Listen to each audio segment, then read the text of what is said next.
Bhagavate Vasudevaya, Om Namo Bhagavate Vasudevaya, Om Namo Bhagavate Vasudevaya. Vande Guru Parabandam Bhaktivinoda Swamitam, Sri Chaitanya Prabhu Vande Nityananda Saraditam, Sri Nadanandam Vande Sri Radhika Charanatvam, Govijana Swamita, Pranavanamanavaram, Sri Gauranga Nityananda Sri Advaita Chandra Gadadhara Sri Sri Gauravaksharinda. What a fan. What a fan. Let's put on. Yes. Guys are coming. Shri Nandanandanam Vande Shri Radhika Charanatvam. I already said that. Panchakavaji Sarkakastin Baby Sar. He did not have an ABO, Vaishnavi, no. So, today is Nrsimha Avirbhav Mahotsav, the appearance of Nrsimhadev.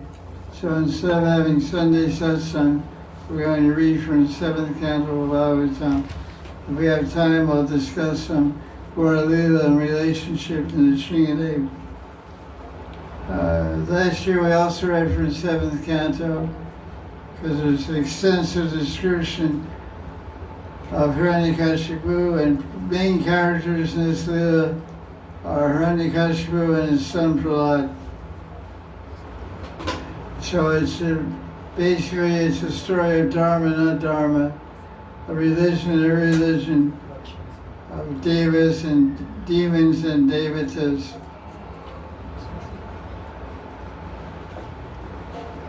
Thank you. So we'll mention verses that we didn't mention last year because every year is class. So basically, to give the general outline of the story, it all took place in Satya Yuga. Of course, all these Leelas are eternal, and Lord Chaitanya describes that in his teachings of Son Goswami. He describes about the eternality of Krishna Leela. They're moving from one universe to another, just as when sunshine ends, when the sun rises tomorrow here at 5:45, it's setting somewhere else. So anytime on the globe, the sun is rising or setting. So anywhere in the material universe, Krishna's pastimes are manifesting and unmanifesting. So right now, this whole pastime is going on in some material universe. So anyway, with how the story is described in Bhagavatam, in Satya Yuga, there was a great king who had so much power. So he did his name was Hiranyakashipu. Of course, this is part of a curse. It all began in the 3rd canto, when the 4 Kumaras went to Vaikuntha to meet Vishnu, and they got stopped by the gatekeepers of Vaikuntha named, what were their names? Jai and Vijay. The 4 Kumaras cursed them to take 3 births as demons. So they took 3 births in different yugas. They came in Satya Yuga as Hiranyaksha and Hiranyakashipu. They came in Treta Yuga Ramalila as Ravana and Kumbhakarna, and they came in Dwapara Yuga and Krishna Lila as Kamsa and Dantavakra. As Kamsa and Shishupal. So it's a Lila, it's a devotee Lila, but the devotees are taking the part of non-devotees. So when they're playing the part very expertly, they're good actors. They're producing devotees are good actors. So try not to put on an act because they're dealing with your godbrothers.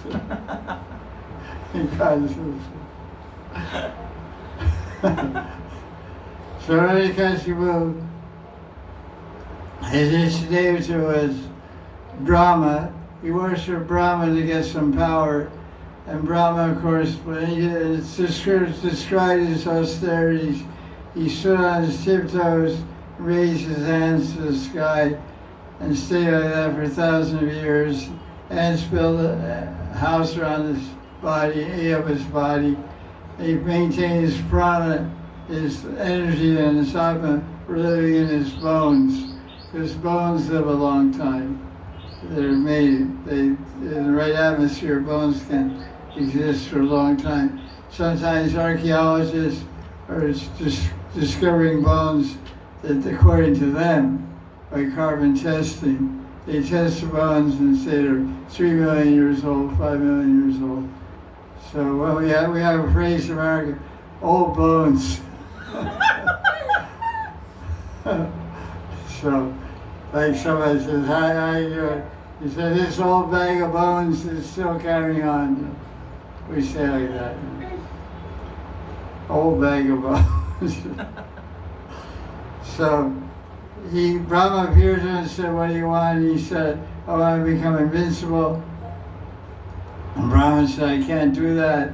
So being a Kshatriyas are very clever thinkers, very good analysis, and they have very good logic. They're called strategists. They can make strategy to conquer countries.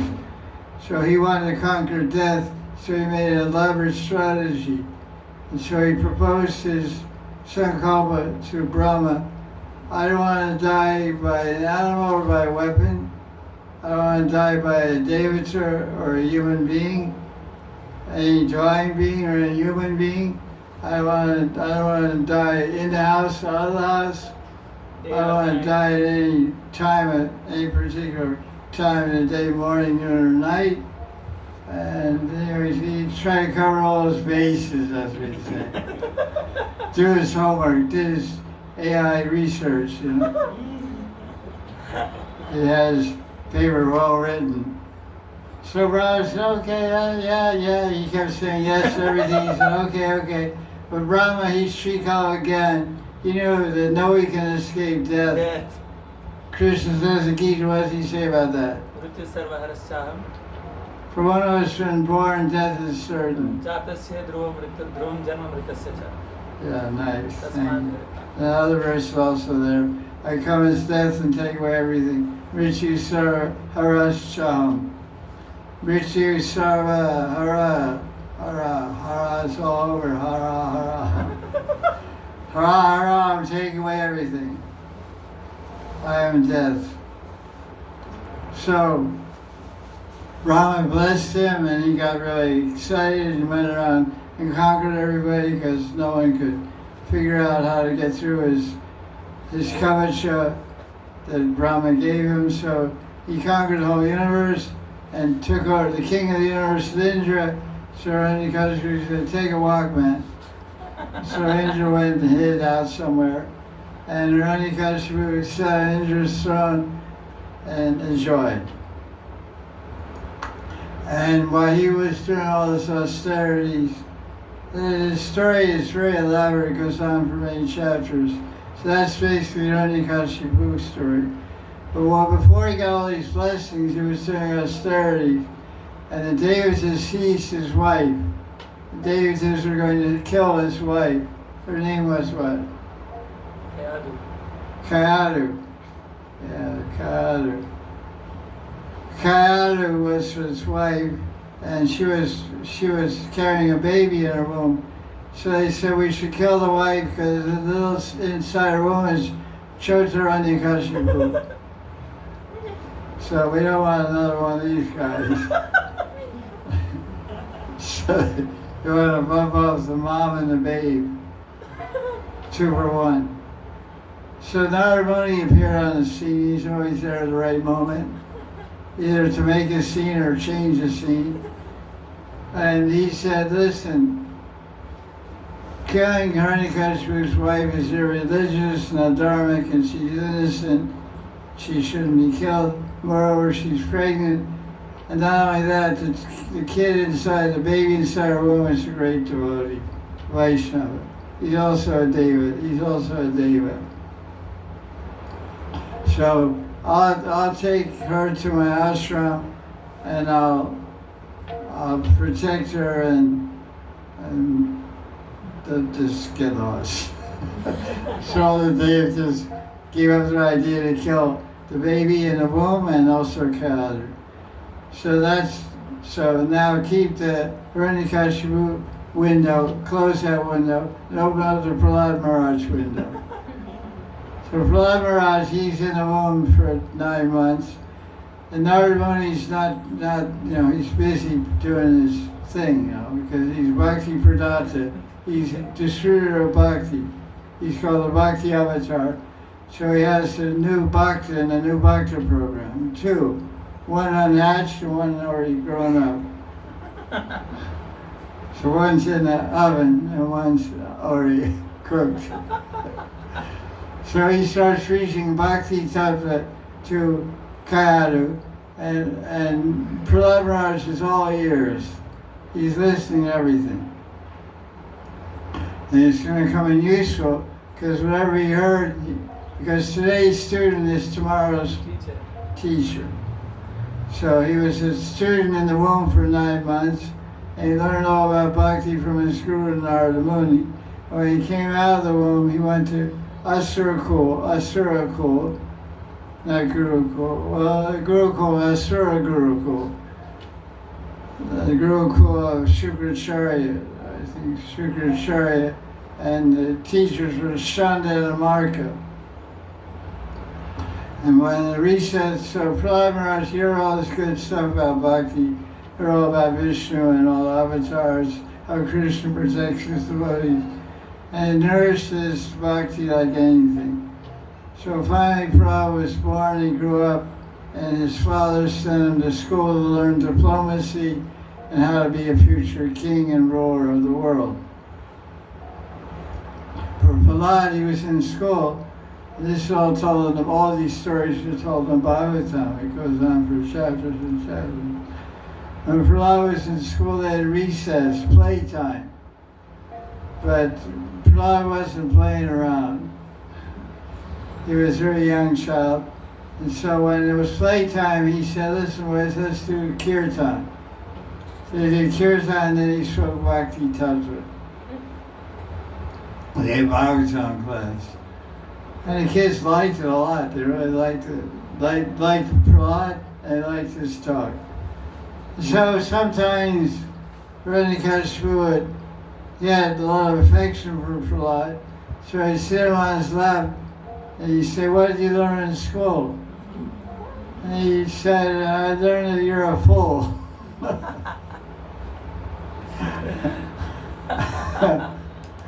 I learned that you're a fool. You think you're God, and you stop all puja and yagi and worship, and you're going to go to hell and get killed by Vishnu one day. That's what I learned. He said, what are you nonsense? He called the teacher and said, what nonsense are you teaching him? He said, we didn't teach him that nonsense. We don't know where he got that from. He said, where you got that from? He said, I got it from Narada Muni. He said, when? He's not allowed around here. He never visits here. But he doesn't visit the house of atheists, usually. So, how do you get all this stuff? So I was in his ashram. I was in his gurukul. I was in your wife's womb. I heard everything, A to Z. Then he called the teachers and said, listen, you guys, you got to reprogram my son. He got all this bhakti program. I had to delete his files and take all that out. The teacher ought to be a good demoniac Raja, Asuraj. He said, okay, we'll try our best. So then the whole story goes on, and he can't reform, he can't change Prahlad. Then he asked all his hitmen, all the hitmen of Hiranyakashipu, we asked them all to kill Prahlad. So he tried to kill him in so many ways, but Vishnu always protected him. And finally, he said, Hiranyakashipu became frustrated. He said, I have to kill this guy myself. So he called him one day. He said, what did you learn? He told him, he said, you should do Nam Sankirtan to redeem yourself. and chant Govinda Nam, you're in bad trouble. Surrender to Krishna and start doing bhakti before it's too late. He said, where is this Krishna you're talking, this Govinda you're talking about? Is he in this pillar? He said, he's everywhere. I see him everywhere. You're close to the pillar. You sure you want to sit there? Because all leaders are eternal. So you may come out. There's this really wow.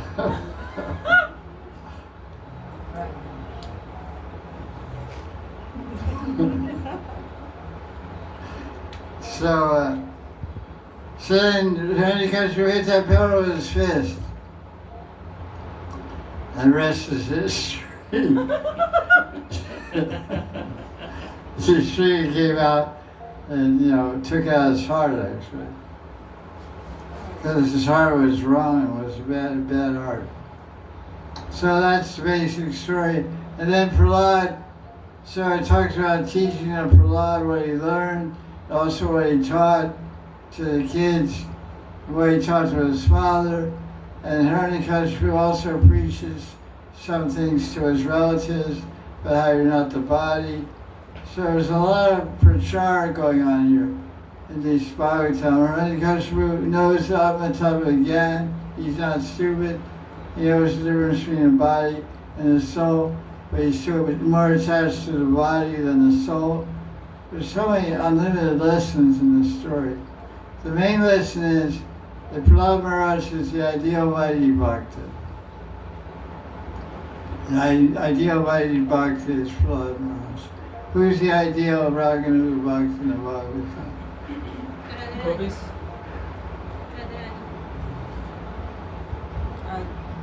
No, these are all Parishads. They're Raganuga Bhaktas. Who's the ideal? Everyone's going to know the idea that Raganuga, I said Raganuga. The ideal Vaidhi Sadhaka Bhakta to attain perfection by Smaranam is Prahlad. So who is the ideal Raganuga Bhakta in the Bhagavatam?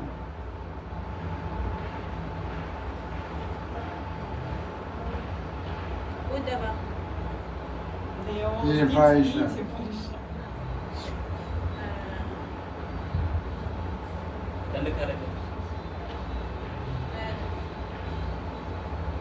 Yeah, okay, But then gopis who are not Parishad, we are like just... No, I mean specific persons. No. Oh, baby, I mean, the answers are okay. But I'm thinking of the Shrutis. So the Shrutis are described in chapter 87, the 10th canto. They directly practice Raganuga Bhakti. They follow the Gopis of Vrindavan. The whole commentary of Vishnu is there in Sarsa Darshini. He's quoting from some other Purana, Brahmanda Purana or something like that, Brahma, whatever. Some other Purana. Anyway, it's just a side point. So let's begin the class. This talks about, this is chapter 4 of 7th canto. A little bit about Hiranyakashipu. After he got all that blessing and power from Brahma, he went out and conquered all the 3 worlds. He conquered all the Devatas, all the demons and human beings, Gandharvas, all the descendants of Garuda, the Siddhas, Charanas, Vidyadharas, Pitris, Manus, Yakshas, Rakshas, Pishachas, Bhutas, Pretas. He conquered everyone and brought them all under his control. He stole all the living place of the Devatas and all their powers. Hiranyakashipu possessed all the wealth in the universe. He lived in Swargaloka, Indra's planet.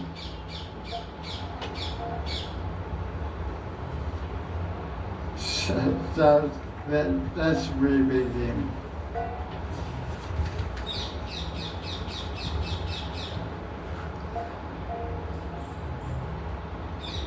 He was, Hiranyakashipu was an abode of austerities.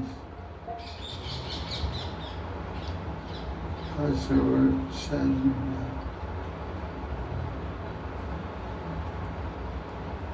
This is Tapo Padam, Tapo Yoga Padam. He was the Padam, an abode, a place of austerity, yoga, yet physical and sensual strength. He was always intoxicated with rolling red eyes. Kamini Kana Pratishta.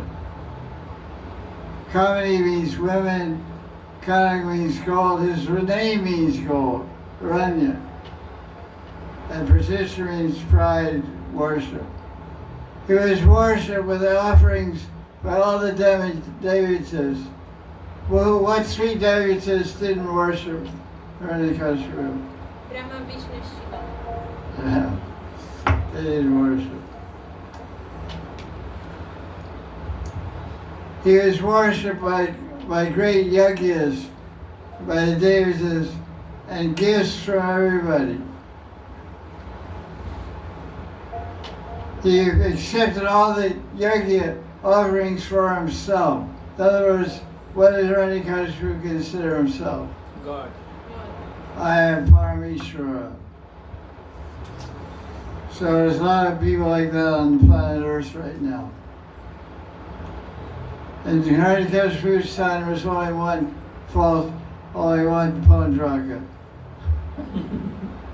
Only one imitation Vishnu. Now there's scores, 20, 30 imitation Vishnus running around the planet Earth right now. They call themselves presidents, prime ministers. They're all Hiranyakashipus.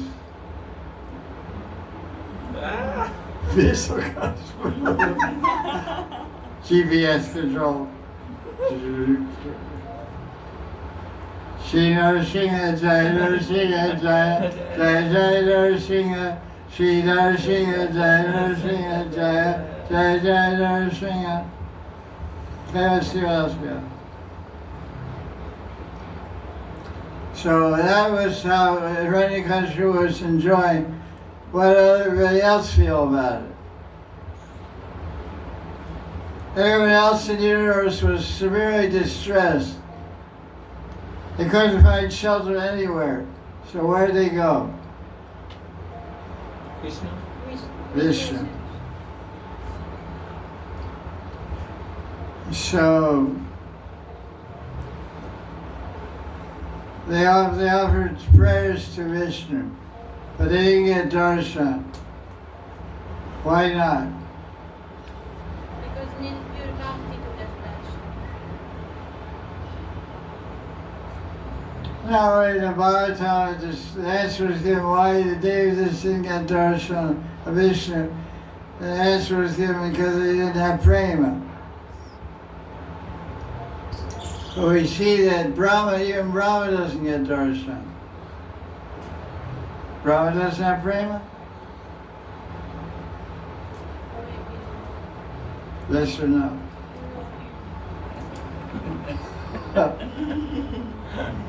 That's true. So your answer is true. Brahma goes to the shore of the ocean of milk and shears Akshay Vishnu. He says, my universe is a big mess. Vishnu is going to do something. And then what's he here? Tapa. No, that's after that. He hears the Akashvani. So in chapter 4 of 7th canto, verse 24, Akashvani is called Arupa Mega Nishrana. Nishrana. It means, Arupa means no body. Mega means clouds, sky, cloud, mega. And Nishwana means sound, a voice without a form. In other words, the Devatas were distressed by Hiranyakashipu, so altogether they offered prayers to Vishnu. Please save us.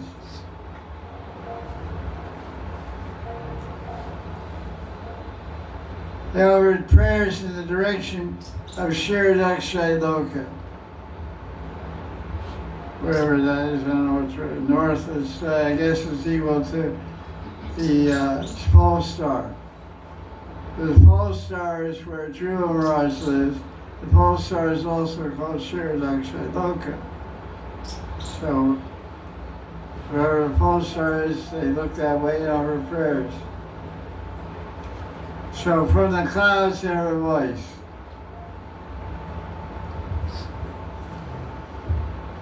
And when they heard the voice, they became fearless. What did the voice say? Don't be afraid.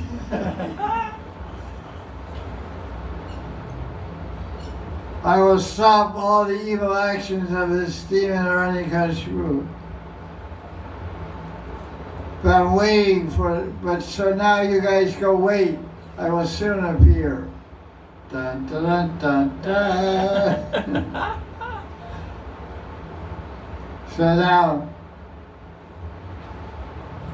Shri Goswami says, quotes a verse about what's for establishes a philosophical point. Yada deveshu vedeshu goshu vipreshu sadhushu dharme mai cha vidvesha sava ashu vinashati.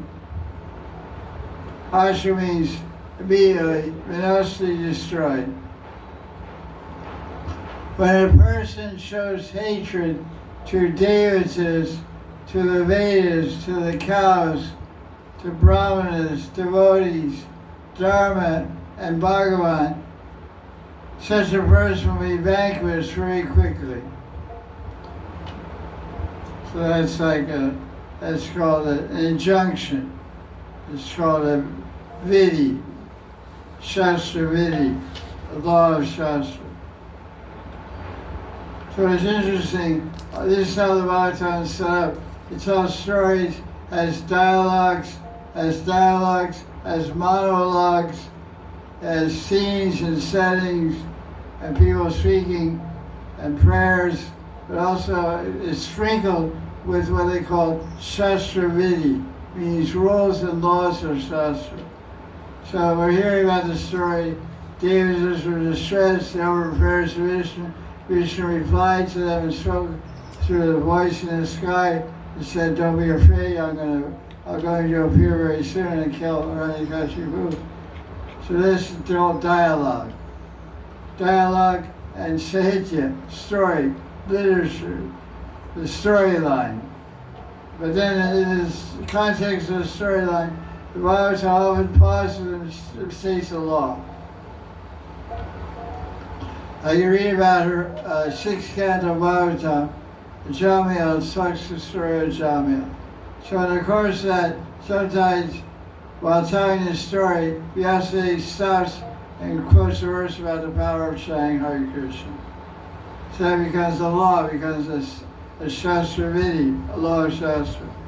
He says, Jamil was dying, he cried out Narayan, the Vishnudutas came and the Yamadutas came, and they still all the storyline. And then the course of the storyline, Vishnudutas said this, and Yamadutas said this, and they had this conversation. Then the author, Vyasa enters in the picture and writes the verse. Anyone who chants Hare Krishna gets free from sins and death and all that. That's called Shastra Vidhi. Means a rule, a law of Shastra. So when you're reading Shastra, when you're taking notes, sometimes, usually when you take notes on the Vidhi. The stories you remember the basic story in your mind by your memory power. But when you're taking notes, you take notes on the rules and laws. It's called niyama. Yama niyama. do's and don'ts. Shastra is saying that you meet an offender, you should cover your ears and run away. So that's a law. That's the law. It has nothing to do with, it's connected to the story, but it steps out of the story establishes the law. So Vyasadeva is stepping out of the story and establishing a law. So I'm pointing this out to the students. They should be sensitive to look for laws when you're reading Shastra. That's what you put in your notes.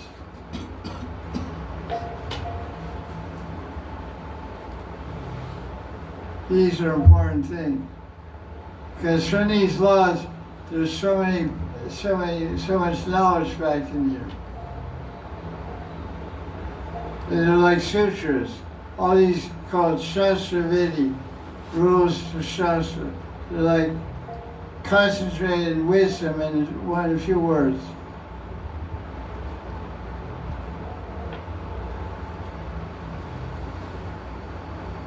Now, when Hiranyakashipu afflicts his great devotee son, Prahlad, who is peaceful without enemies, I shall kill Hiranyakashipu immediately, despite the blessing he got from Brahma. This is Krishna, this is Vishnu himself speaking. Vyasa is recording it, but he's recording it, setting it apart as if it's a Vidi. So it's a Vidi, but it's spoken by Vishnu to the Devatas. Because he's speaking to the Devatas know all these Vidis. So we have to understand there's the direct meaning and implied meaning. When you study Shastra, there's the direct meaning of the Shastra and implied meaning. So what is the context of this statement? Is it for the Devatas or for the reader? For the reader. Devatas already know that. The Devatas are mentioned here. So he says, someone shows hatred to you guys, Devatas, Vedas, cows, Brahmanas, devotees, he will be vanquished, that person will be killed without delay. So this is the point. But this rule is the law in the context of the story. But that's the significant point. In other words, this rule you'll find other places. You'll find the same verse in Mahabharata or Ramayana in places to describe Mala Samhita also. So the story is Vishnu's saying, because you're wondering when the Hiranyakashipu is going to disappear. I'll tell you when he threatens to kill his son, then I'm going to kill him. Then Narada starts speaking. Okay, let's go on. Okay. There's 6 verses to describe the childhood of Prahlad Maharaj. I find it funny. Why do I find it funny? I find Grihasthas nowadays are very funny. If a Grihastha has a son, what do they say? Oh, he's like Prahlad Maharaj. Their daughter, they say, oh, she's like Radharani. This is very amusing to me. It's a guy's joke. Because if you're like Prahlad Maharaj, there's 6 verses here to describe what Prahlad was like as a child, when he was 2 and 3 years old. Verse 37 through 41. 7th canto Bhagavatam, 4th chapter, verse 37 through 41, describe, you can see if your kid is like Prahlad Maharaj. He was not interested in playing. His mind was fully attracted to Krishna. He was always feeling the embrace of Govinda. Govinda Pariramita. Govinda Pari means all sides. Parivrajacharya. Vraja means to move, acharya means to sit. Pari means to move everywhere, and to Parivraj means move everywhere and teach by example. Achar and prachar. By speech and by behavior. It's called Parivrajacharya. So he was Govinda Pariramita. He was always feeling the embrace of Govinda. He was not aware when he was sitting, walking, eating, or lying down, even talking. He didn't see anyone else but Govinda. He didn't see his mommy. Huh? If he is why the sadhana bhakti, if he practices why the sadhana bhakti, why he is embracing Govinda? Prahlad Maharaj is practicing Vaidhi sadhana. If he is practicing Vaidhi sadhana bhakti, how he is embracing Govinda? That's a good question. I retract what I say. He wasn't practicing Vaidhi sadhana. He was practicing Vaidhi sadhana because he preaches Vaidhi sadhana. But he was already a Prema Bhakta. Because he's a Parishad of the Sringadev. What I meant to say is, which Prabhupada also says, he's the best example of a devotee. The whole Bhagavatam, Prabhupada cites the best example of a Vaidhi sadhaka, let's put it this way. What I meant to say is, Prahlad Maharaj is the best example of Vaidhi sadhana. The best example of Raganuga sadhana is, on my mind, is the Shrutis in chapter 87. Because they practiced Raganuga sadhana and became gopis. But from this we can understand that because he's a Nitya Parishad, that he's also got prema from birth. That's glad you made that point. Because the very verse that talks about what Vaidhi sadhana is spoken by Prahlad Maharaj in the 7th canto. Shravanam Kirtanam Vishnu Swaram Arshanam Vandanam Dasyam Sagyavatam Vedam. That verse is from the Bhagavatam, spoken by Prahlad. So he taught Vaidhi sadhana, but he himself was the prema. So he was always feeling separation from Govinda and crying and dancing. He was lost in thoughts.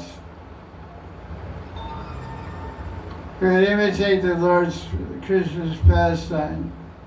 He would cry and laugh. Sometimes he'd have darshan and start laughing. He would lose darshan and start crying. So it's a good clarification. He wasn't a Vaidhi sadhaka. He was a Prema Bhakta. Krishna describes in the commentary of verse 39. Just as a child, when he doesn't see his mother, or a child not seeing the mother cries, Prahlad, when he wouldn't see Govinda, would think, where is Govinda gone? He's left me. He would start crying. When Govinda would appear again to Prahlad, Govinda would say, oh Prahlad, oh Vatsa, why are you crying? Just because he didn't see me for a moment, then Prahlad would laugh happily, like a child who laughs when his mother returns. He would think, my Lord makes me happy by showing himself to me, by his mercy.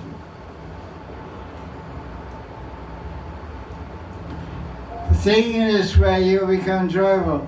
Chachinta Lada. He was like Prahlad. He was joyful because he was always seeing Govinda. Lucky guy.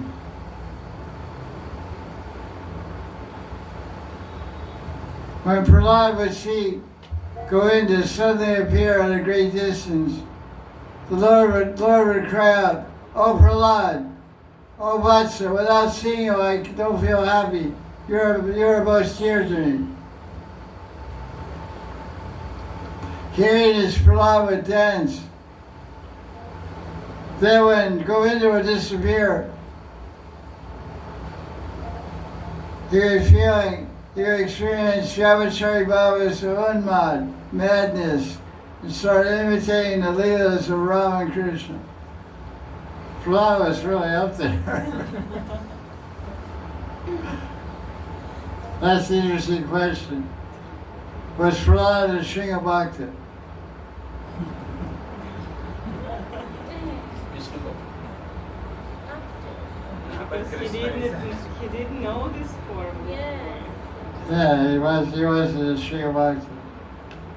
But Prahlad must have at least one form. Prahlad must have at least one form in the Sringaloka with the Sringadev. Shatna Sringa.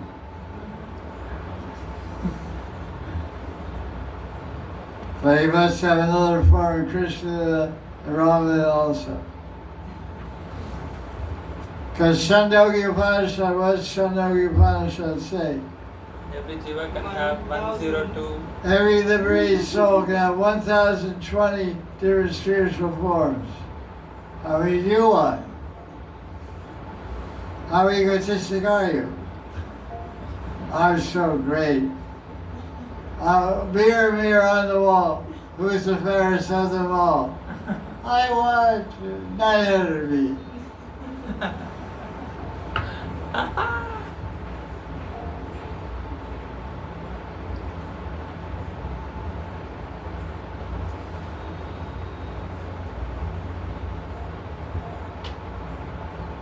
So the question is asked, how could Prahlad have such amazing bhakti when he associated with Radhikashipu and so many others?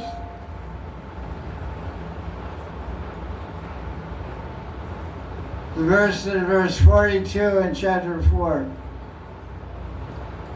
The bad demoniac associates of Prahlad became absorbed in Govinda and experienced highest bliss by associating with Prahlad.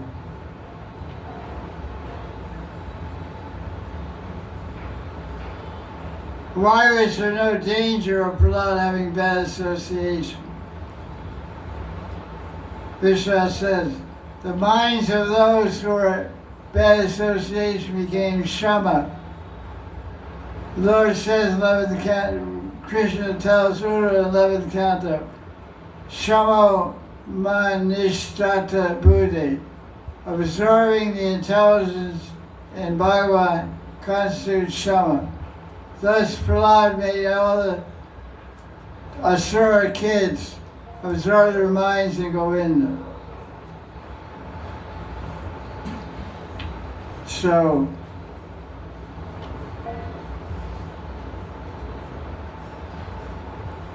Hiranyakashipu tormented his son Prahlad.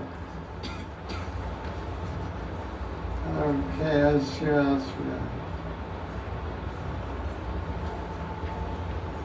I spent a few hours this morning reading this, looking at interesting commentary. And I marked some.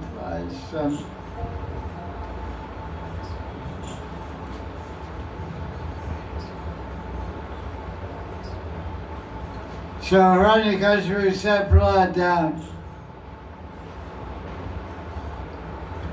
and said, Prahlad, I bless you with long life.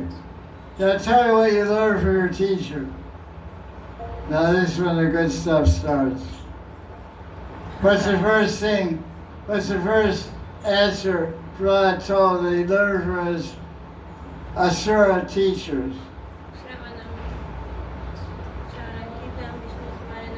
Shravanam Vishnu, he said, I learned from my teachers, we should hear and chant, remember about Krishna, Vishnu.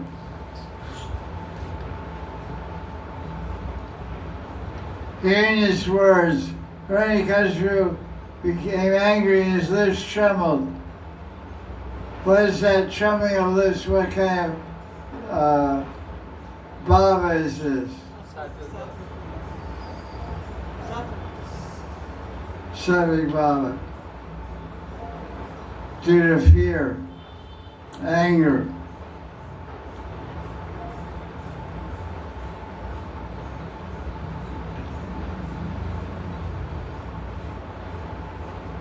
So then he spoke to the son of Shukracharya. Who's the son of Shukracharya? Shanda or Marka? Both of them. What's that? Twins. Huh? Twins. What's his name? Twins. Both. She's saying twins. Both. Oh, that's cool.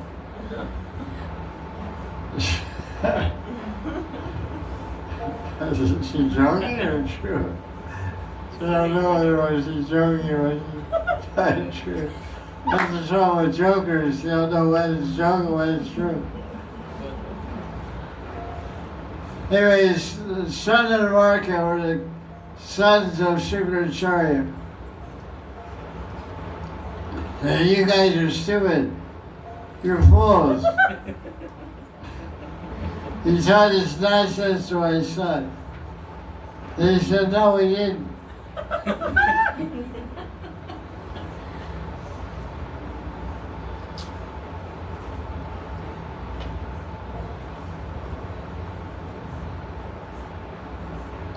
Fear your anger, don't find fault with us.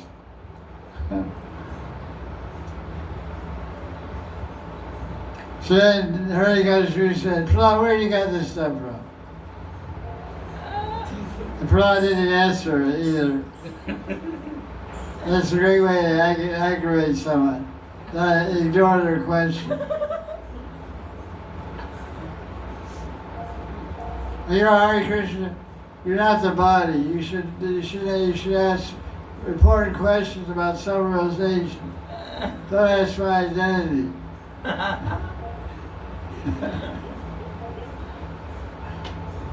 So then Prahlad says, Matirna Krishna, Partasatava, Sabhavadhyadhyavata.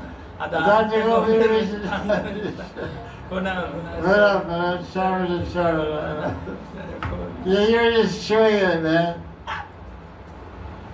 You're just chewing sugar cane. Very proud is 5 years old, but you know how to cut his father to pieces.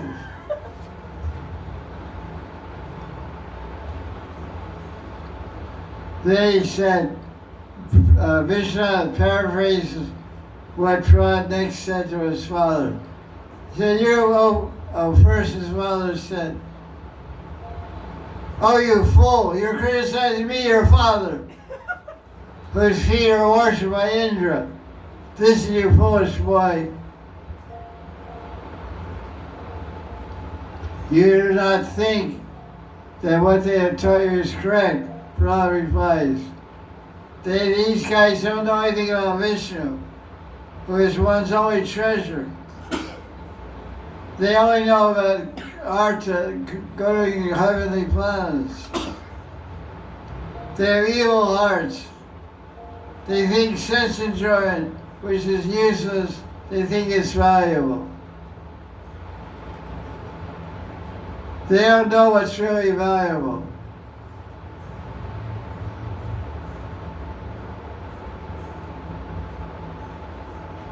They're all blind.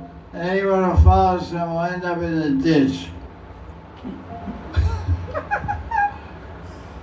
So Prahlad is pretty saucy. After Prahlad finished speaking, Harikashu angrily threw him off his slab. His eyes were red, burning like fire. He said, oh demons, take this boy away and kill him immediately. Okay. And so they tried to kill him in every possible way. Throw mountains on top of him. Have elephants dance on him. Have snakes bite him. Try to stab him. And after all that Harikashu said, I called him bad names. I tried to kill him.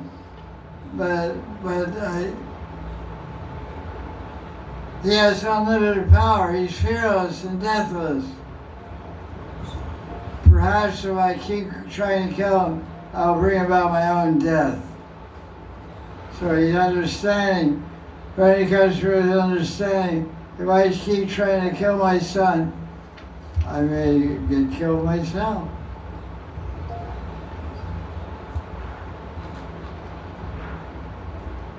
So let's go back to a more pleasant idea.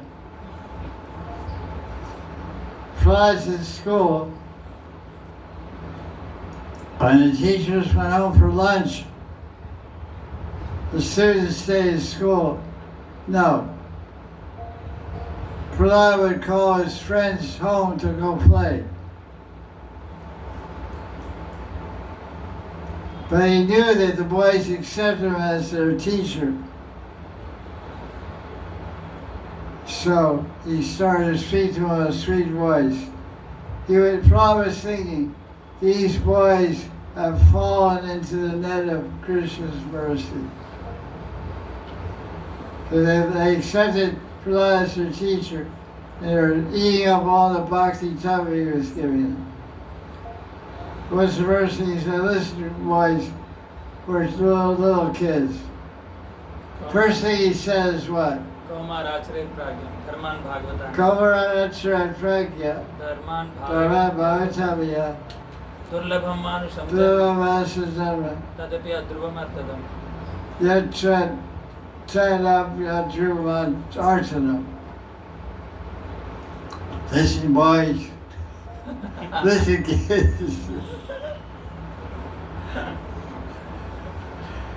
Get smart. Listen up. Give a shout out.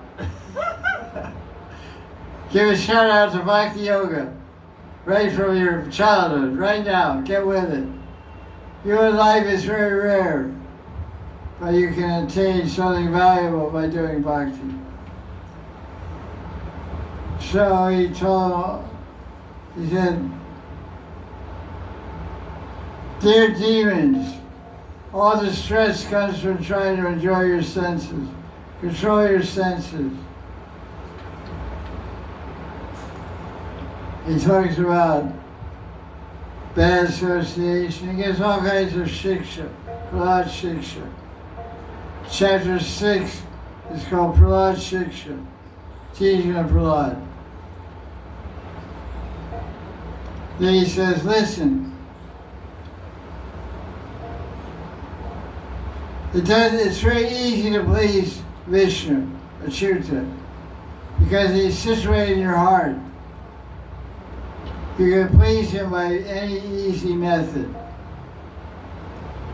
It's very easy to please Vishnu, because he resides right in your own heart. You can please him by mental service or by offering physical objects.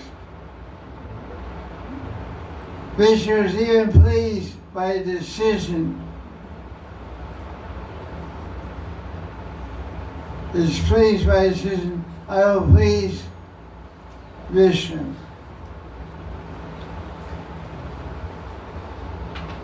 So this is commentary Vishnu on this saying that Prahlad is telling his friends, you can please Vishnu just by thinking, I want to please Vishnu. What's that called? Surrender. Abhiman. Abhiman means mentality. And Bhakti Sandarbha 304, Jiva Goswami says, Kevala Tadrusha Abhimana Siddhir Bhavati. Kevala Tadrusha Abhimana Siddhir Bhavati. Abhiman. Siddhi Bhavati Prapti or something. Siddhi Bhavati. Narayana Dasa, the whole verse is Narayana Dasa, Keval Abhiman Siddhi Bhavati. Simply by having the mentality, I am a servant, I want to serve Vishnu, one can attain perfection in bhakti. Then he says, the Prabhupada says, Tasmat Sarveshu Bhuteshu Dayam Kuruta Suridam Bhava Masram Unmuchya Yaya Tushyat Yachukshita. Give up your demoniac mentality and show mercy and affection to all beings. By this attitude, Vishnu will be very pleased. Asura Bhavam. Asura Bhavam. Get free from that. Because all living entities are Shakti of Vishnu. They are forms of Vishnu. What Shakti are they?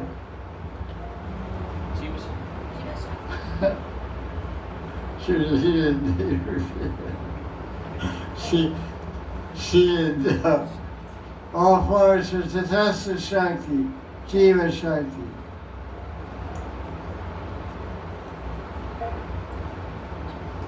They're all living beings are Shakti of Vishnu, they are forms of Vishnu.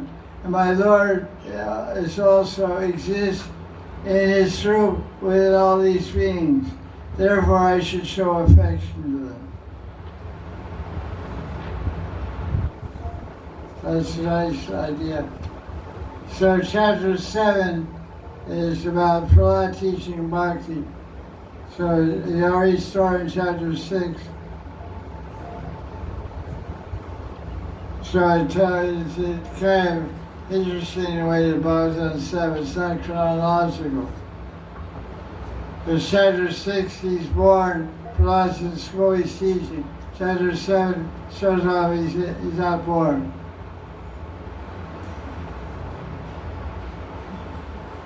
So it's not chronology.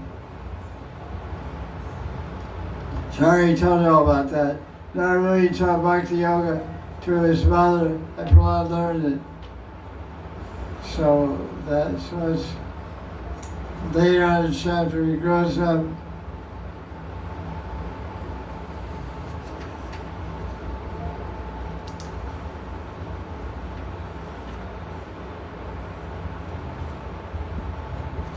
Who's speaking of?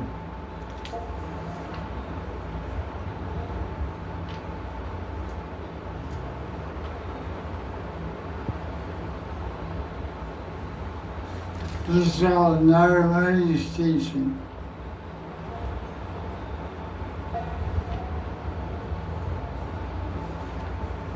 So they sing about Paramatma, what's the body made of? Shrimati and Paramatma.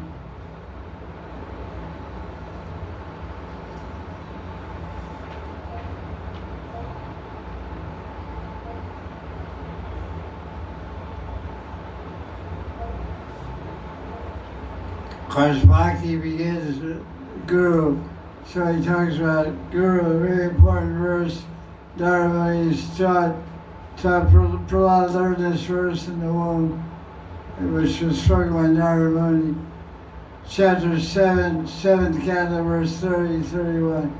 Guru Shriya Bhaktya Sarva Labdharpanena Cha Sangena Sarva Bhaktanam Ishvara Aradhanena Cha.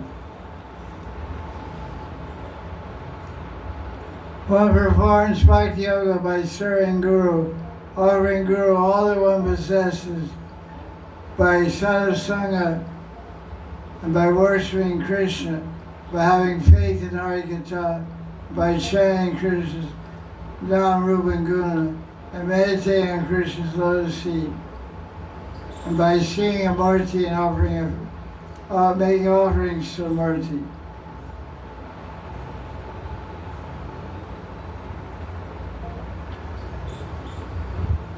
In Vishnu's commentary, he says, Angas of Bhakti are described in these verses.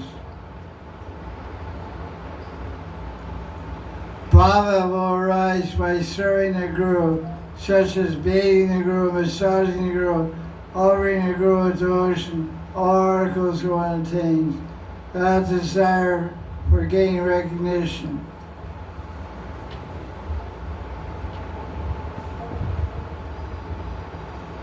By the mind, one should respect all living beings and think that Krishna is living in their heart.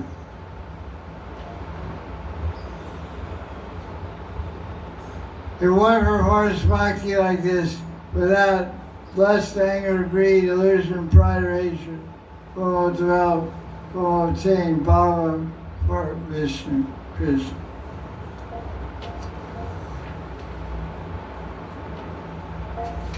So, I'm not sure.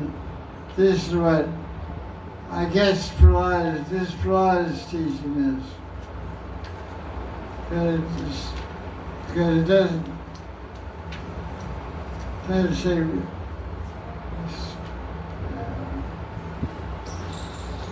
Okay, Prahlad speaking.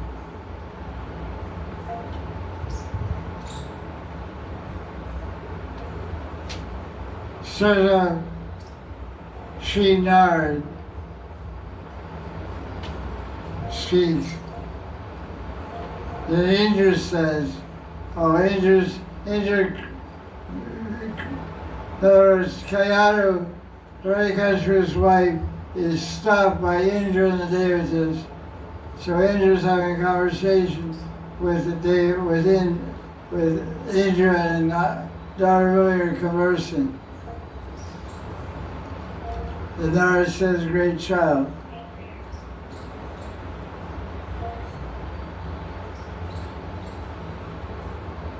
That's right.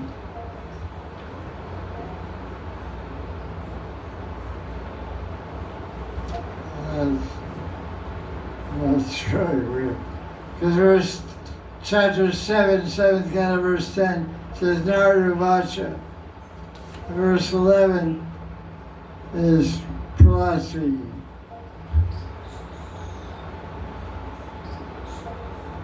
When Indra, the Narada had thus spoken, Indra, respecting his words, immediately released my mother and circumambulated her and went back to heaven.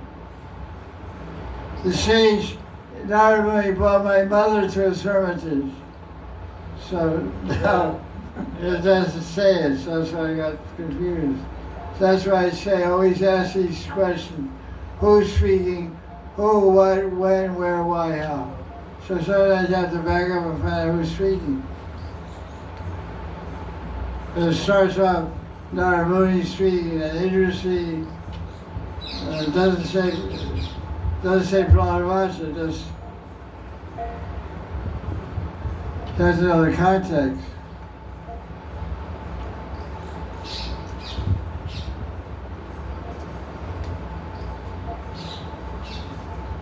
So Prahlad speaking all of this, chapter 7, as it says, Prahlad teaches Bhakti. So Prahlad is speaking to the students of the demons. He said, if you have faith in my words, you all attain prema.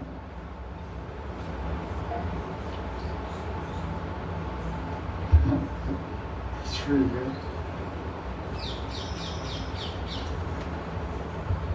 So Prahlad is the guru, Adi Guru for all the lucky demons. So Prahlad speaks this verse, one performs Bhakti Yoga by serving Guru. So that's the point. Prahlad spoke this verse, 7th canto, chapter 7, verse 30 and 31.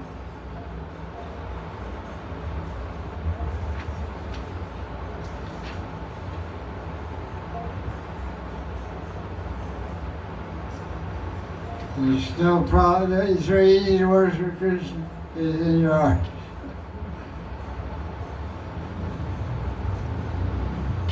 Then he says to the kids, what is the use of a wife and children, house, wealth, kingdom, treasury, servants? They're all false possessions. If a person experiences the bliss in the ocean of rasa, he doesn't care about anything else. Plus, heavy preacher. He's not preaching Krishna West.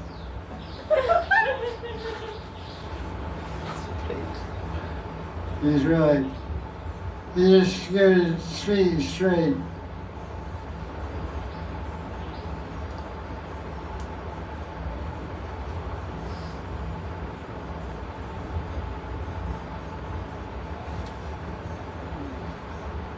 After hearing Prahlad's preaching,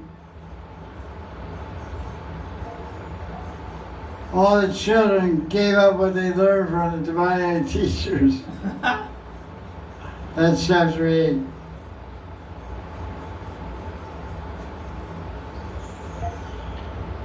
The divine teachers saw that their students were fixed in Bhakti Yoga.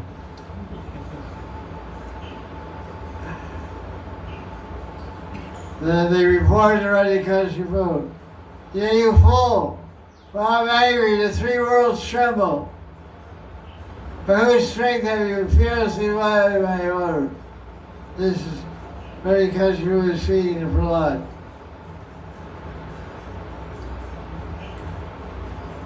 He said, "By whose strength?" And Prahlad says, "Vishnu's my strength and your strength also. And the strength of anybody who's strong. He's controlling everyone, not you."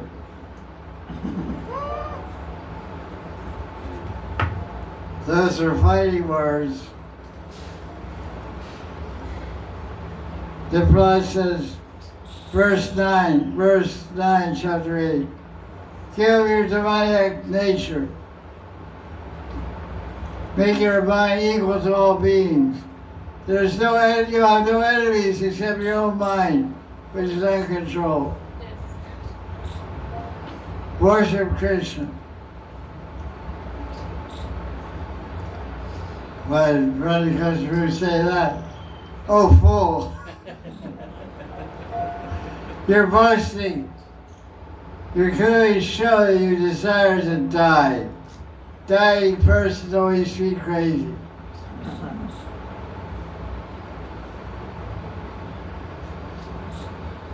"Oh, you unfortunate Prahlad. You're always describing there's someone controlling the universe besides me. Where is he? You say he's everywhere. Why is he in front of me right now? Is he in his pellet?" Yes.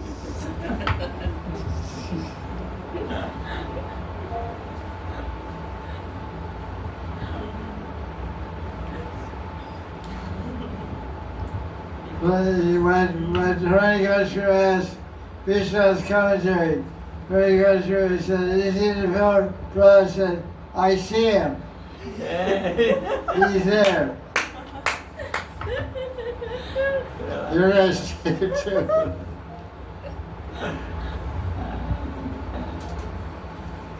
Obsessed with anger, the mighty Radhikashipu continuously abused his devotee son with harsh words, took up his sword, and struck his fist against the column.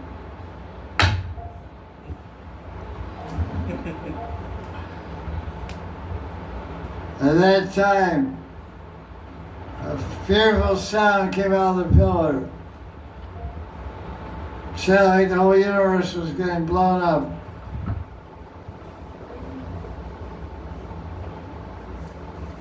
Who came out? The Singing Key. Yeah. What did he do?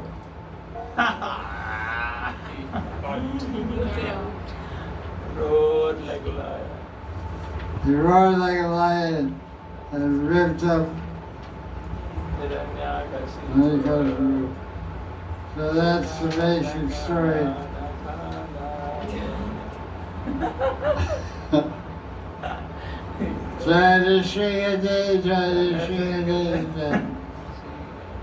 So now, all the Davises are a little scared, especially his wife, Narasimha's wife. The Davises asked Lakshmi, can you go cool down your husband? She said, chapter 9, verse 2, she said, I never seen this guy. It doesn't look familiar.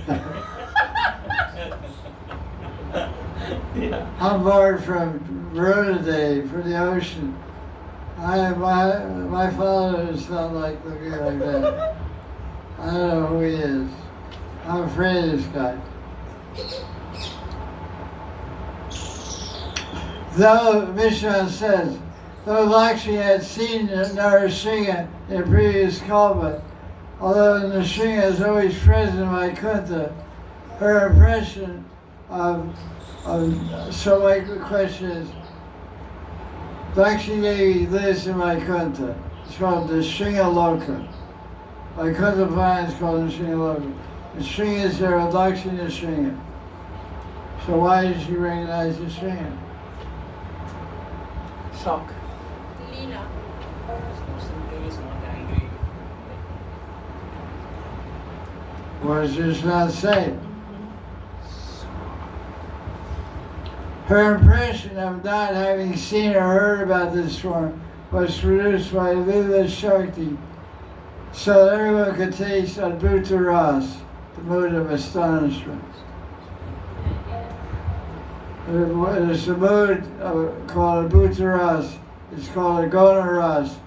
There's 5 primary rasas: Shanta Ras, Dasa Ras, Sakya Ras, Madhura, and 7 secondary rasas: fear, astonishment, anger, Hasya. comedy, laughter. So this Adbhuta means amazement, astonishment. Brahma was there also. He was standing near Prahlad Maharaj. He said, hey, listen, buddy. Please go forward and try to cool down the Srinadev, who is angry at your father.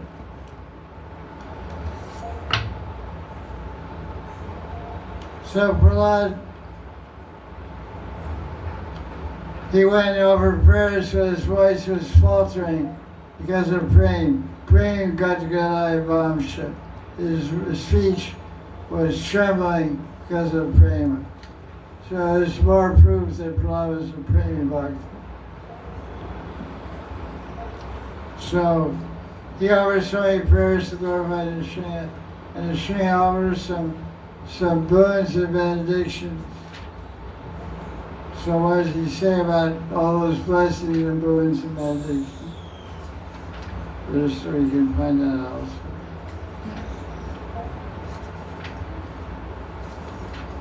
Yeah, he offers a lot of prayers. A lot of praise like anything. It's amazing when you compare 2 boys to the Bhagavatam. 4th canto of Dhruva boy was 5 years old. The 7th canto of Prahlad boy. When Dhruva had darshan of Vishnu, he was speechless. He couldn't speak. So what happened? Lord Narayana touched him with the concept. Lord Vishnu, Narayan, when he was meditating on his heart, and he lost vision of him, opened his eyes and saw in front of him. He became stunned and couldn't speak. Lord Vishnu touched his cheek with his conch shell. It's called Kapola. And then he started speaking prayers. But Prahlad was a praying bhakta. And he didn't have any, immediately started offering prayers. Many prayers. Many prayers. Like 40 prayers in chapter 9. It goes out 48 prayers. He says, verse 50, Canto 7, chapter 9, verse 50, tells a very important thing. He said these are six parts of bhakti.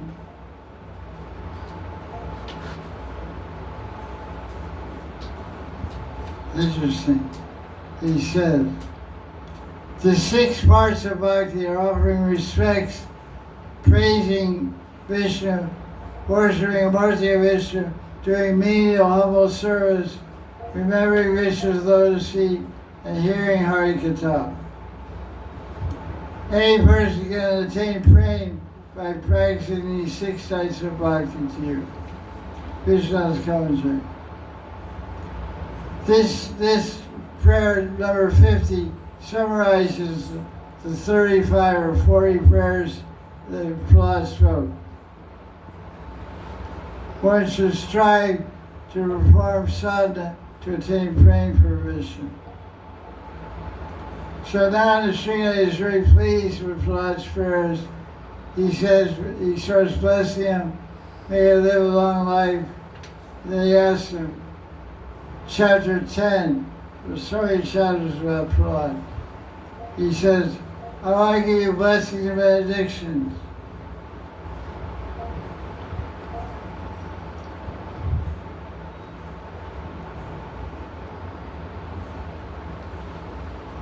He said, O Guru of the world, Prahlad is replying to Vishnu's offering of blessings. He said, anyone who takes blessings from God is a businessman, not a bhakta.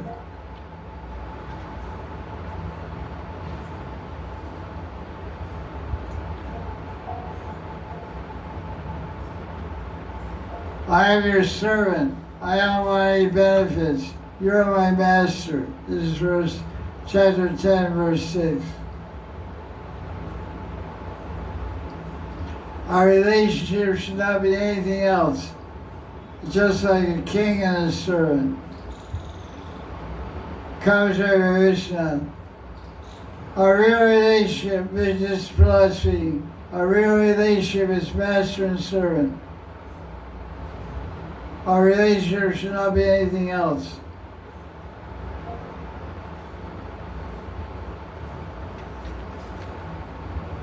He said, if you want to give me a benediction, I pray that in my heart material desires will never appear. That's a nice benediction. Then he asked for another thing.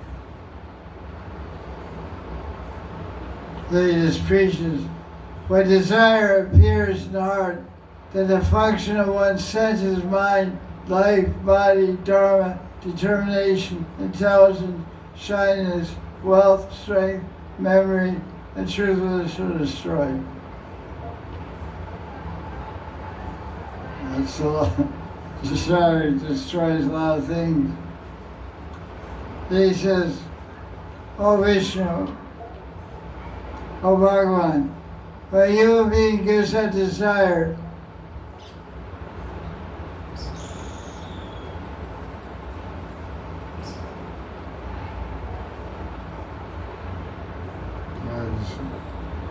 he says, I ask for the spiritual benediction of being your servant in Dasya Ras.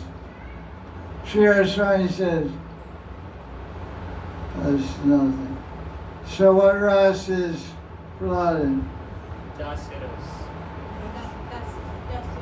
What was his service? Distribute.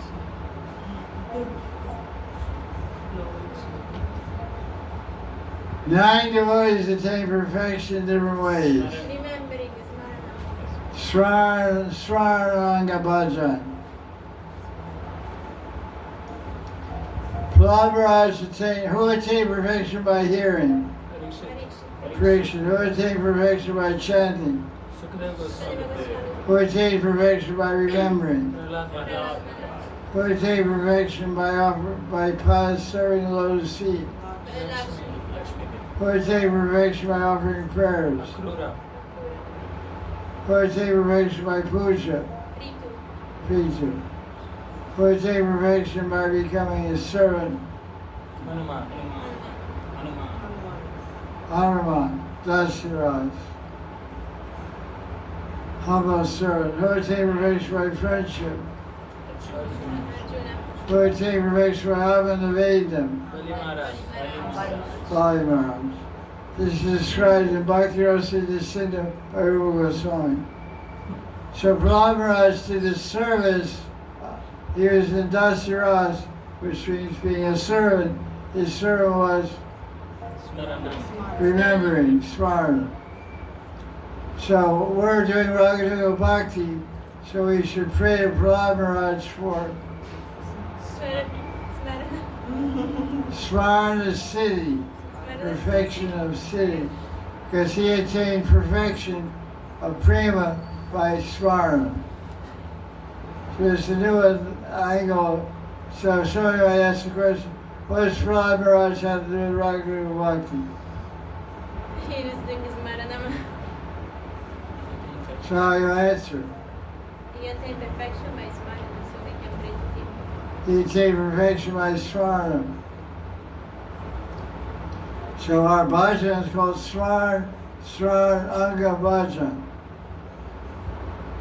Anga means limb, branch, form, way, path, Anga. Swar Anga Bhajan. Swar Anga Bhajan.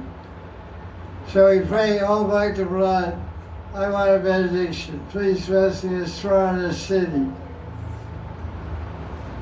Interesting idea.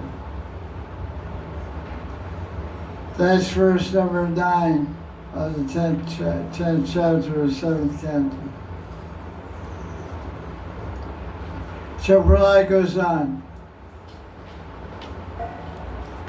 Oh, Nishikadev, if you give me a boon, my father, because of ignorance is full of anger, doesn't know your power and glory.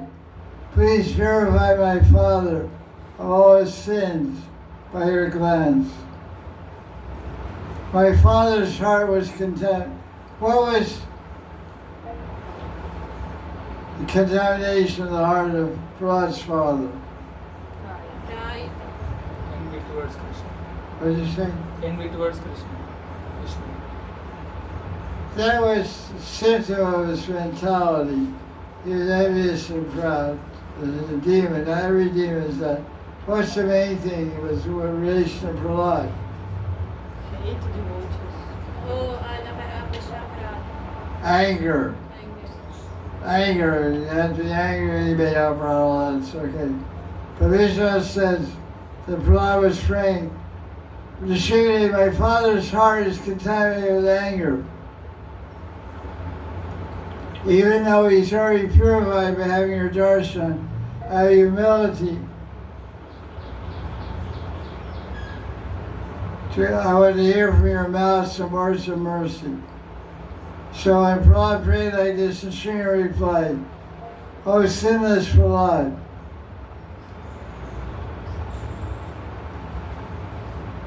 your father and 21 generations of your family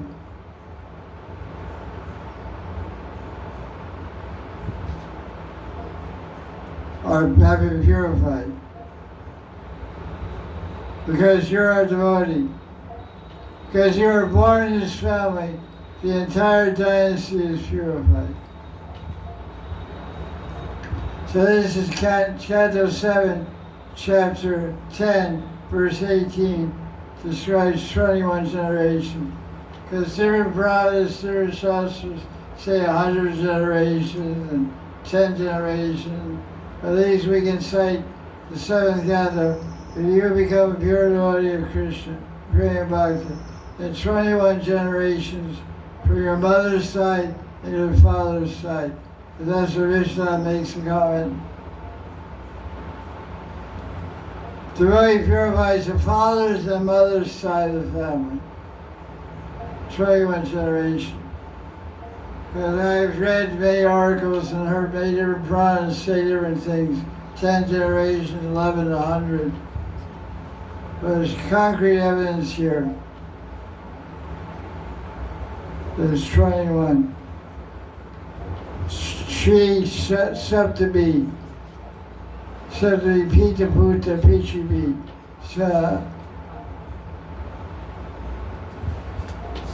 So it's happy ending for everybody. Madhurav Swapa, everything should end on a sweet note. Prahlad got pure, Prahlad's praying Bhakti, and his father became purified and went back to Vaikuntha eventually, where he came from. So it's happy ending for everyone. What time is it? 4:30. Okay, that's the outline of the Bhagavatam for this year. Next year, with 3 other verses. That's from Chaitanya to Srila Leela.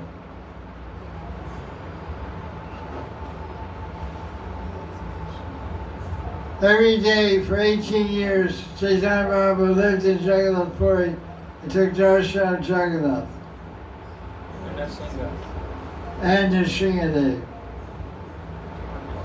There's the explanation from Gauranga Gita. We'll advertise it here.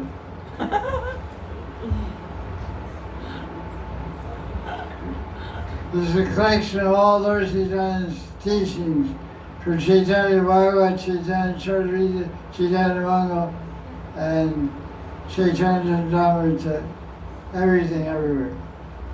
So here's the Leela Vichar. Lord Chaitanya every day would walk up enter the eastern gate of the Jagannath temple called Singadwara. Eastern gate is called Singadwara. Because there is Narasimha. Why is it called Singadwara? Because Lions are there. There's 2 statues of lions out front of it. You can see them there. Yeah. She'll give you a demonstration.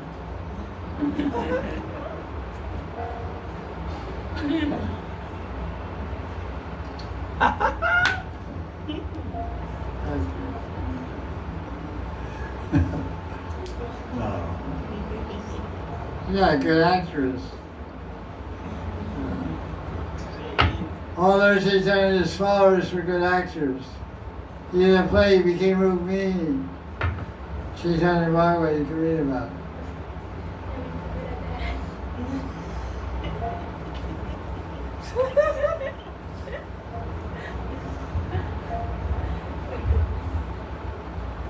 So when he went up to 20, when he got to the top of the steps, a little to the south, inside the Jagannath temple, there's a small temple of the Nrsimhadev. And when Lord Chaitanya saw the Nrsimhadev, he would recite prayer. The prayers from the Nrsimha Purana. Have you heard the prayer?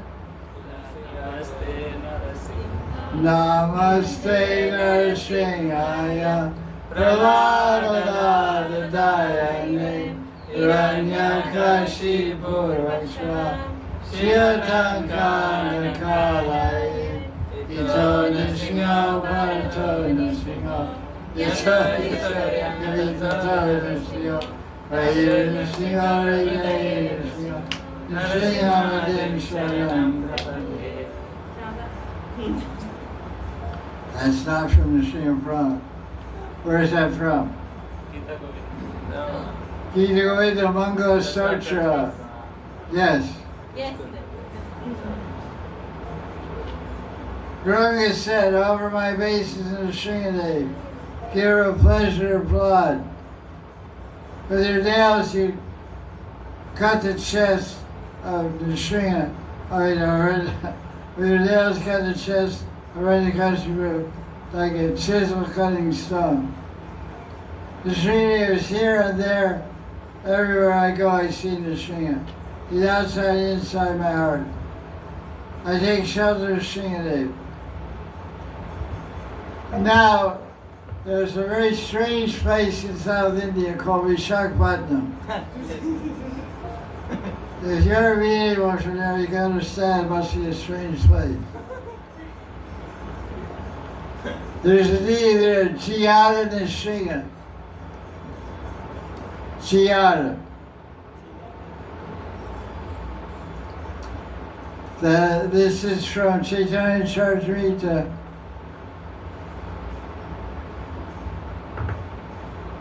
Madhya chapter 8, verse 5 and 6. The blissful sannyasi Sri Chaitanya climbed the hill to see the birthday of Narasimha near Vishakhapatnam, South Dakshin Bharat. After offering dandavats, Maharaj danced in ecstatic love and offered 2 prayers. Shri Narasimha, Jai Narasimha, Jai Jai Narasimha, Radesha, Jai Padma, Padma Bringa.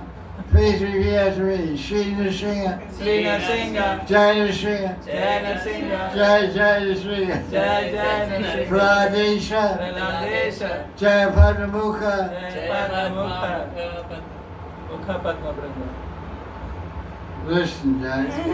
Pradesha, Jai Padma Mukha, Praladesha, Jai Padma Mukha, Padma Bringa. Padma Bringa, All glories to Sri Name. Narasimha. The controller of Prahlad, Controller of Prahlad. who's always, who's like honeybee, Who's like a honeybee. Bringa. Bringa.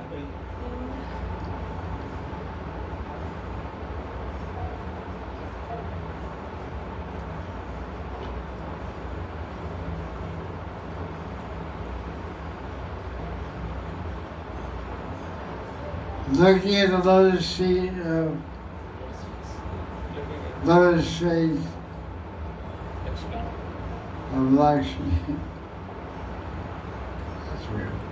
Okay.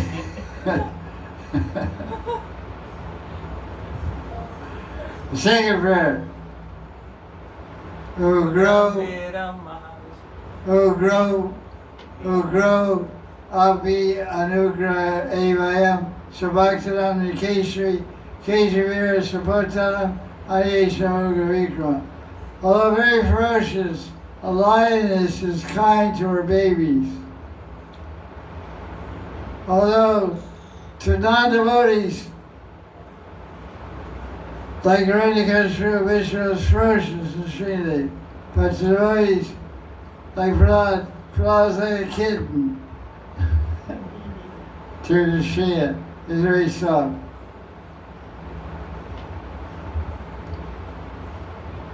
Now this is a story of Jayada Nrsimha. Gurunga told the story of this Murti in South India near Vishakhapatnam. This is in Sri Chaitanya Charita, Part 3, Chapter 14, verse 21 through 30. Tears of love dripped from Gaura's eyes. His hair stood erect in ecstatic rapture. Gurunga then narrated the history of the Murti of Jayada Nrsimha. This history shows how Bhagavan submits to his devotee. Gurunga said, once long ago there was a man named Punjaya who lived near Vishakhapatnam. He was very powerful. He was a farmer, he grew wheat.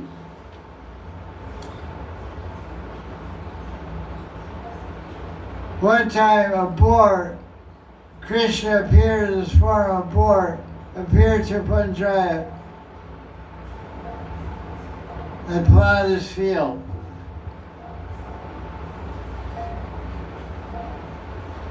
No, he plowed the field uneven, made it filled with ruts. Wait a minute. One time, Vararu, Krishna appeared in Vararu and ran around his field. Louis Plaville to mess it up. And Punjaya got angry and fought with Brahma. He's like a wild boar.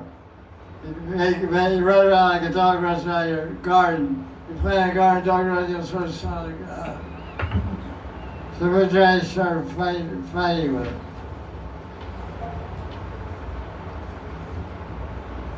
They put dry and shot an arrow and pierced the boar.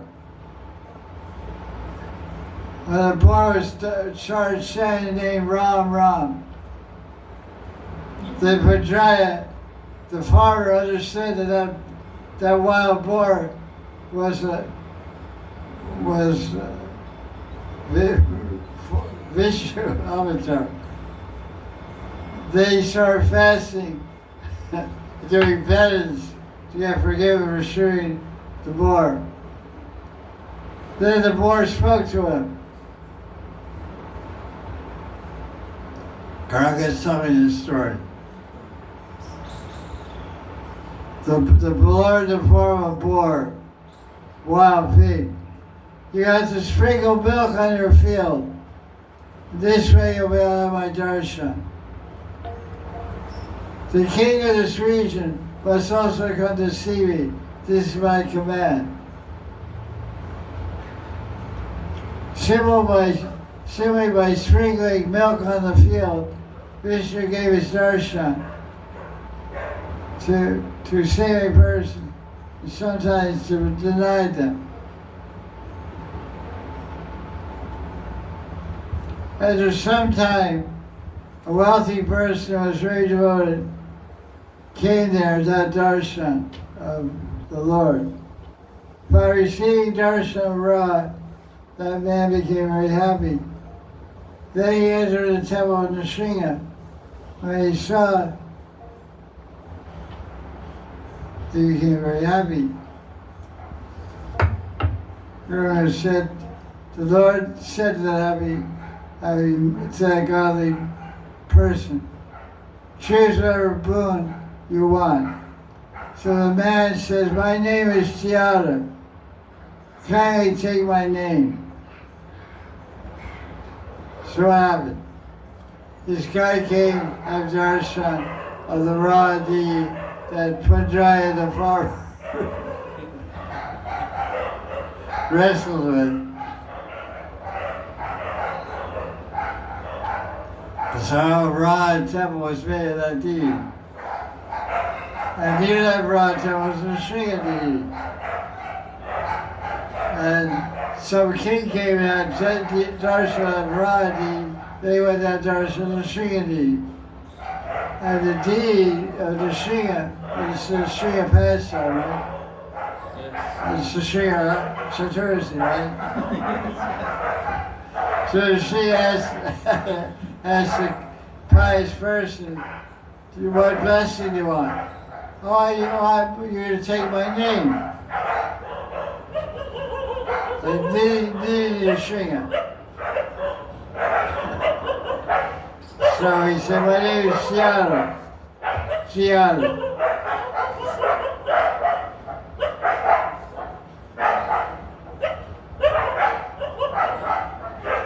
He thinks he's the king because he's higher.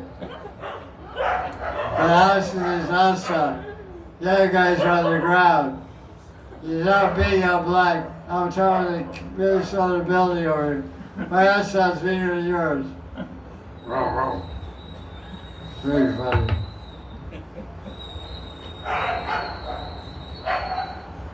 Those guys are saying, come over your house now, we'll rip you apart. Come down here and sit down. Come down here, we'll settle the score. Yeah, you come here. They're afraid to go there either. Stalemate.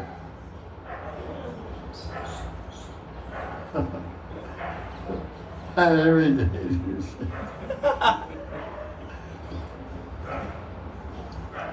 So then the Sringamurti said, accepted. So from that point on, the Sringa deity in South India near Vishakhapatnam became famous as Sri Narasimha. This Leela, Gauranga said, gives proof that Krishna always submits to the will of his devotee. So that's a nice pastime, Gaura talking about the love of the Krishna for the devotee. So yeah, Krishna will take your name.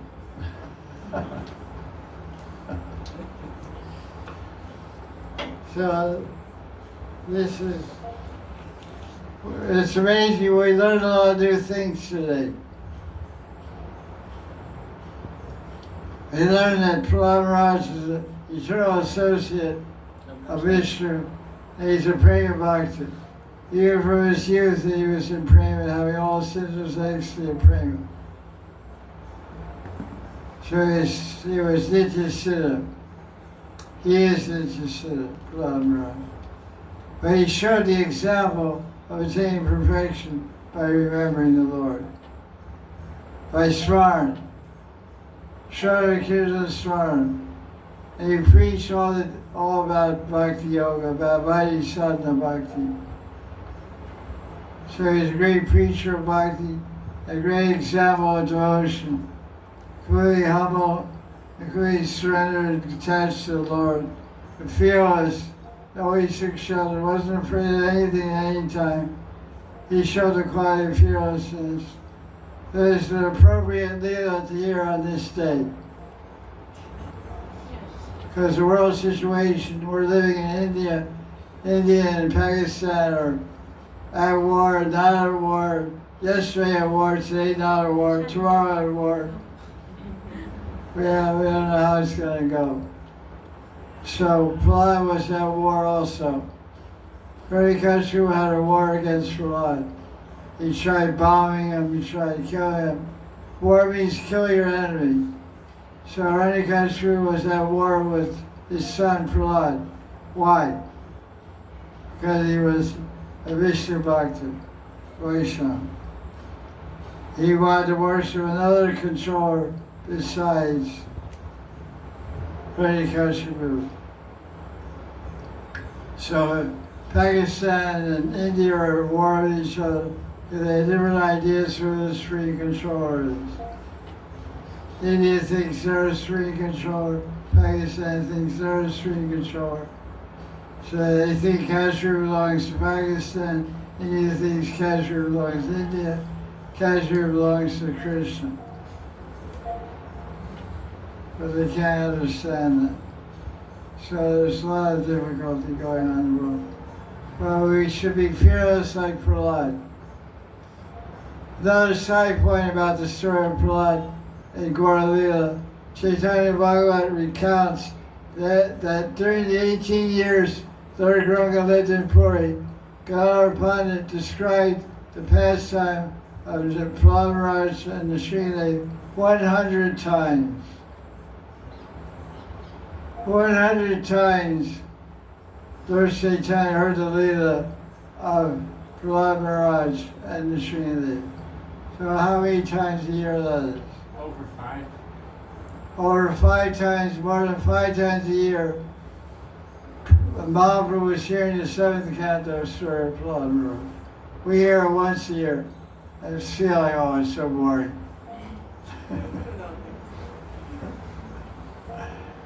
We feel it's so boring. But Mahaprabhu thought it was so exciting, he heard it more than 5 times every single year. This is Sri Chaitanya Bhagavat. So we should appreciate there must be a lot of substance, a lot of teaching. There must be a lot of Gopi Baba in Prahlad's story. Where you have to find most of Gopi Baba in the story of Prahlad. Intense attachment to Krishna and fearlessness. No one's more fearless than the gopis. The cobra comes in their way, just tap on the head. Tigers roar, gopis roar louder than a tiger. The tiger runs away.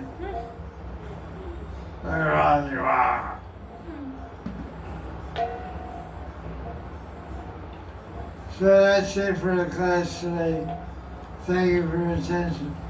Shri Bhagavan ki jai, jai jai Shri Ram. Jai Gurudev.